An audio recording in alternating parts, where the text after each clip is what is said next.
Hay algo que nadie te dijo cuando viniste a este mundo. No te lo enseñaron en la escuela, no te lo explicaron en la iglesia y tus padres tampoco lo sabían. Porque a ellos tampoco se los dijeron. Existe un lugar dentro de ti, un lugar que el mundo ha pasado toda tu vida intentando hacerte olvidar. Un lugar de silencio absoluto, de claridad que no necesita explicación, de paz que no depende de lo que pase afuera. Los profetas lo conocían, los místicos lo buscaban en el desierto, y Jesús lo habitó tan completamente que asustó a todos los que lo rodeaban.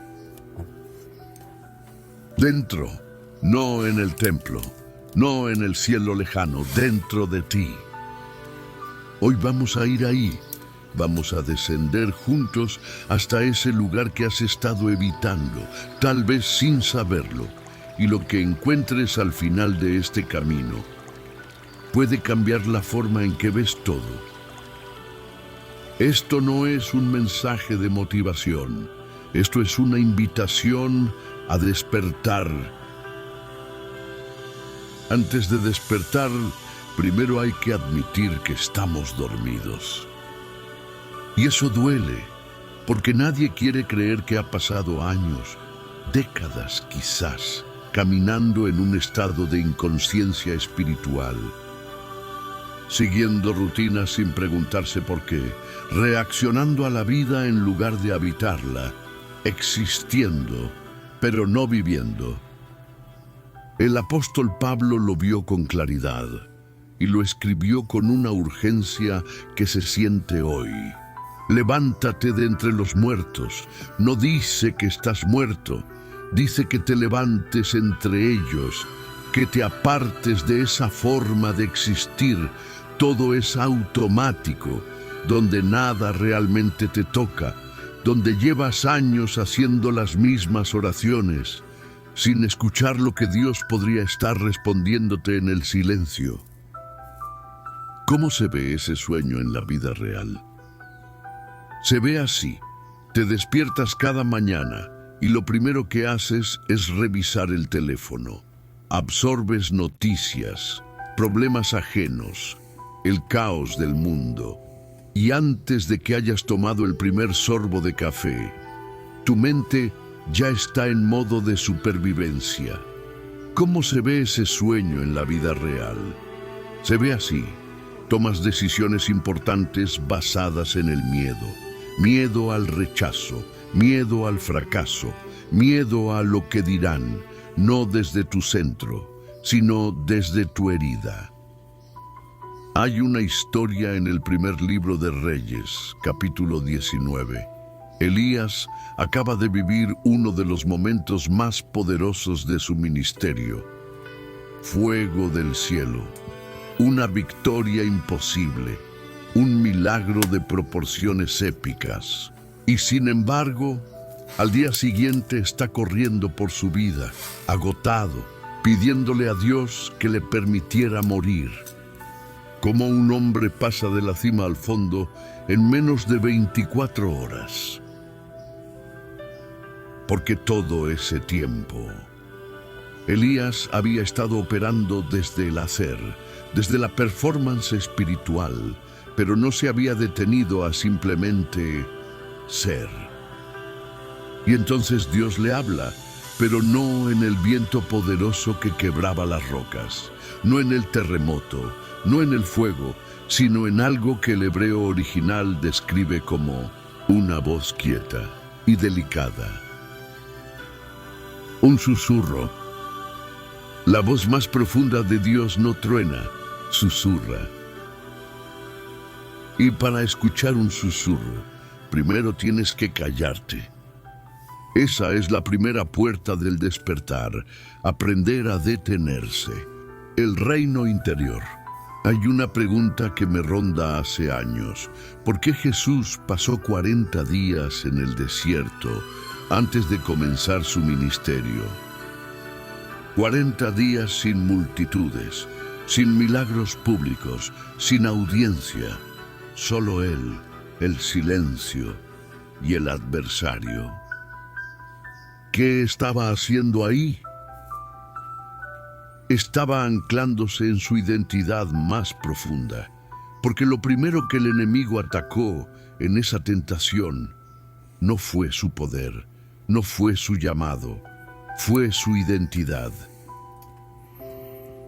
El enemigo siempre empieza ahí, en el sí, en la duda sobre quién eres en realidad. Y si Jesús necesitó 40 días de silencio para solidificarse en esa verdad antes de salir al mundo, ¿qué nos dice eso sobre nosotros? Que el trabajo más importante no ocurre afuera, ocurre adentro. Jesús dijo que nadie pone vino nuevo en odres viejos. ¿Por qué? Porque el odre viejo no tiene la elasticidad para contener lo nuevo. Nosotros somos ese odre. Y cuando pedimos a Dios nuevas experiencias, nueva provisión, nuevas relaciones, pero seguimos siendo las mismas personas por dentro, con los mismos patrones, las mismas heridas sin sanar, los mismos mecanismos de defensa. El vino nuevo se derrama, no porque Dios no quiera dárnoslo, sino porque aún no somos capaces de contenerlo. El despertar espiritual es esencialmente este proceso, volverse un odre nuevo. Y eso implica trabajo interior que la mayoría evita, porque es incómodo. Implica hacerse preguntas como: ¿desde qué lugar estoy llamando a la gente que me rodea? ¿Desde la plenitud o desde la necesidad? ¿Cuándo me enojo? ¿Qué herida antigua está hablando en realidad? ¿Mi fe descansa en la experiencia de Dios o en la aprobación de las personas? Estas no son preguntas retóricas, son excavaciones. En Proverbios 4:23 hay una instrucción que parece sencilla, pero es radicalmente profunda. Guarda tu corazón, no tu reputación, no tu imagen, no tu ministerio, tu corazón. Porque todo lo que produces en el exterior es una proyección de lo que vives en el interior. Si hay amargura en el corazón, tarde o temprano se filtra en tus palabras. Si hay miedo en el corazón, tarde o temprano gobierna tus decisiones. Si hay vacío en el corazón, tarde o temprano buscas llenarlo con cosas que no pueden llenarlo. El reino interior es el territorio donde realmente ocurre la guerra espiritual, no afuera en el mundo, sino adentro, en esos espacios que no mostramos a nadie. La transformación del alma. Voy a decirte algo que puede incomodarte. La mayoría de las personas no quiere ser transformada, quiere ser aliviada. Quiere que la vida duela menos, que las circunstancias mejoren, que las relaciones sean más fáciles. Todo eso está bien y Dios se preocupa por todo eso. Pero la transformación del alma es algo completamente diferente al alivio. La transformación es cuando el fuego que te asustaba se vuelve el fuego que te purifica. Es cuando el desierto que te desesperaba se convierte en el lugar donde encuentras tu voz.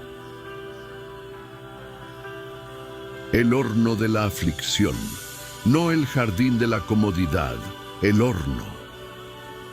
Y aquí está el misterio que muy pocos enseñan. Dios no te pone en el horno porque te ha fallado. Te pone en el horno porque confía en lo que saldrá de ahí. El oro no se queja del fuego. No sabe que el fuego le está quitando la escoria que le impedía brillar. Pero tú sí sabes, y puedes elegir cooperar con el proceso. Job hizo esa pregunta en medio de una pérdida que ninguno de nosotros puede imaginar. Llegó a decir algo extraordinario. En medio del horno más intenso, Job no llegó a certezas sobre por qué le pasaba lo que le pasaba. Llegó a certezas sobre quién era Dios. Esa es la transformación del alma. No más respuestas, más arraigo. Hay una trampa muy sutil en los círculos religiosos: la espiritualidad como estrategia de imagen. Oramos para ser vistos como personas de oración. Servimos para ser reconocidos como personas de servicio. Damos para que otros sepan que somos dadivosos. Y en ese proceso, el alma se vuelve cada vez más rígida, más defensiva, más incapaz de ser genuinamente tocada por Dios. Jesús fue completamente frontal al describirlo. Personas que hacían todo lo correcto por fuera, pero que por dentro eran como sepulcros blanqueados. La transformación verdadera no produce personas más impresionantes, produce personas más transparentes, más capaces de decir no sé, más capaces de decir me equivoqué, más capaces de recibir amor sin merecerlo. Que es precisamente de lo que trata el Evangelio, el propósito que ya está dentro de ti.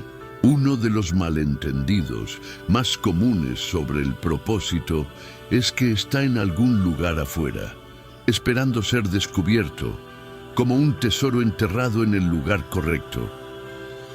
Pero el propósito no se descubre, se desentierra.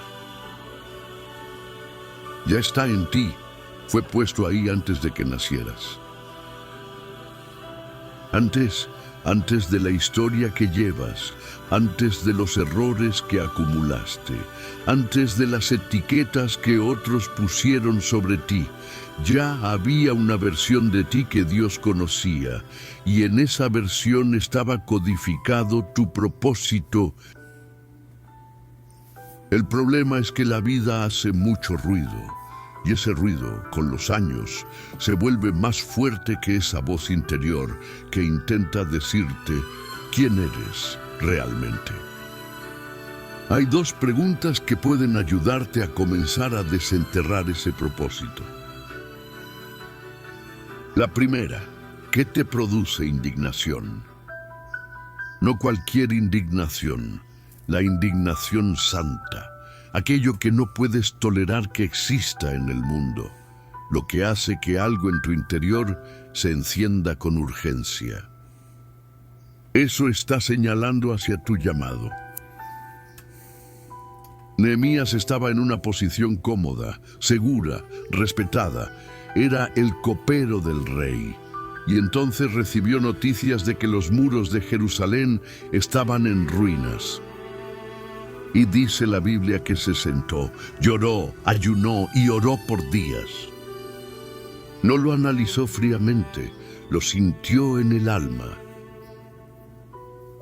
Y de esa indignación nacería uno de los proyectos de reconstrucción más extraordinarios de la historia bíblica. La segunda pregunta, ¿qué es lo que puedes hacer con una facilidad que a otros les cuesta? No facilidad como ausencia de esfuerzo, sino esa zona donde el esfuerzo te produce gozo en lugar de agotamiento, donde el tiempo se disuelve, porque estás completamente presente. Durante mucho tiempo interpreté eso como un intercambio. Si me deleito en Dios, Él me da lo que quiero. Pero hay una lectura más profunda. Cuando realmente te deleitas en Dios, cuando habitas en esa comunión genuina con Él, Él comienza a poner en tu corazón los deseos correctos. Tu corazón se alinea con el suyo, y lo que deseas ya no es separado de lo que Él quiere para ti. El propósito no es una tarea que Dios te asigna, es una identidad que Dios te revela. La conciencia despierta. Quiero hablarte de algo que pocas veces se menciona en los espacios de fe: la conciencia. No la conciencia moral, aunque eso también importa. Me refiero a la conciencia contemplativa. Esa capacidad de observar tus propios pensamientos sin ser esclavizado por ellos, de estar presente en un momento, sin ser arrastrado por el pasado o el futuro, de notar lo que sientes, sin que lo que sientes te defina.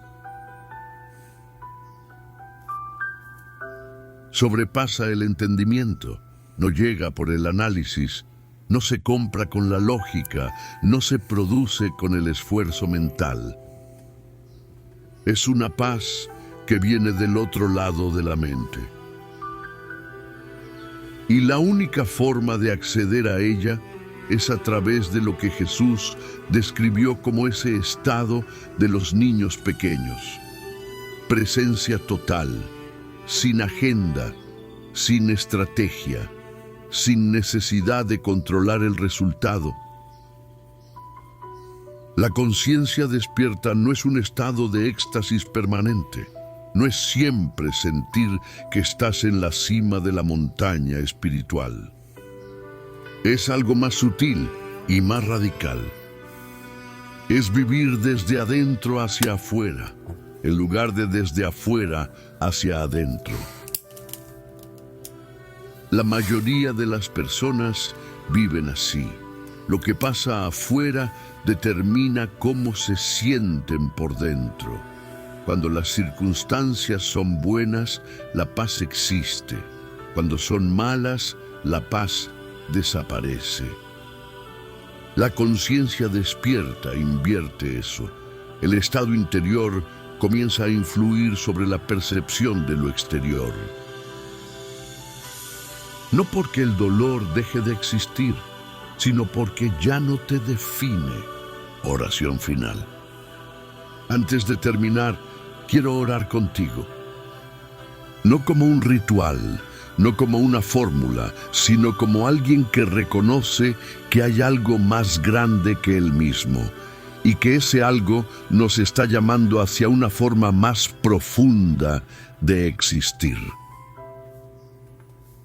Cierra los ojos si puedes y deja que estas palabras sean tuyas. Amado Dios, fuente de amor y sabiduría, hay partes de mí que no conozco. Hay capas que nunca he tocado, heridas que nunca he nombrado, preguntas que nunca me he atrevido a hacer. Hoy te pido que enciendas en mí el deseo de ir hacia adentro, de hacer el trabajo que nadie ve, de conocerme a mí mismo para poder conocerte mejor a ti. Transforma en mí lo que yo solo no puedo cambiar. Hazme capaz de contener lo nuevo que tienes para mí. No quiero solo alivio, quiero transformación. Revélame el propósito que pusiste en mí antes de que yo existiera. Alinea mis deseos con los tuyos. Hazme un lugar donde tu presencia pueda descansar. Y en la quietud de este momento, en el susurro que no truena, sino que llega al fondo de todo, hazme escuchar tu voz. En el nombre de Jesús, amén. Si algo en este mensaje tocó algo en ti, no lo dejes pasar. No el video, eso es lo de menos. Lo que no dejes pasar es esa señal interior, ese pequeño movimiento en tu espíritu que dice, hay más de lo que he estado viviendo. Ese movimiento no es tuyo, es una invitación. El despertar no es un destino, es una dirección. Y hoy Diste un paso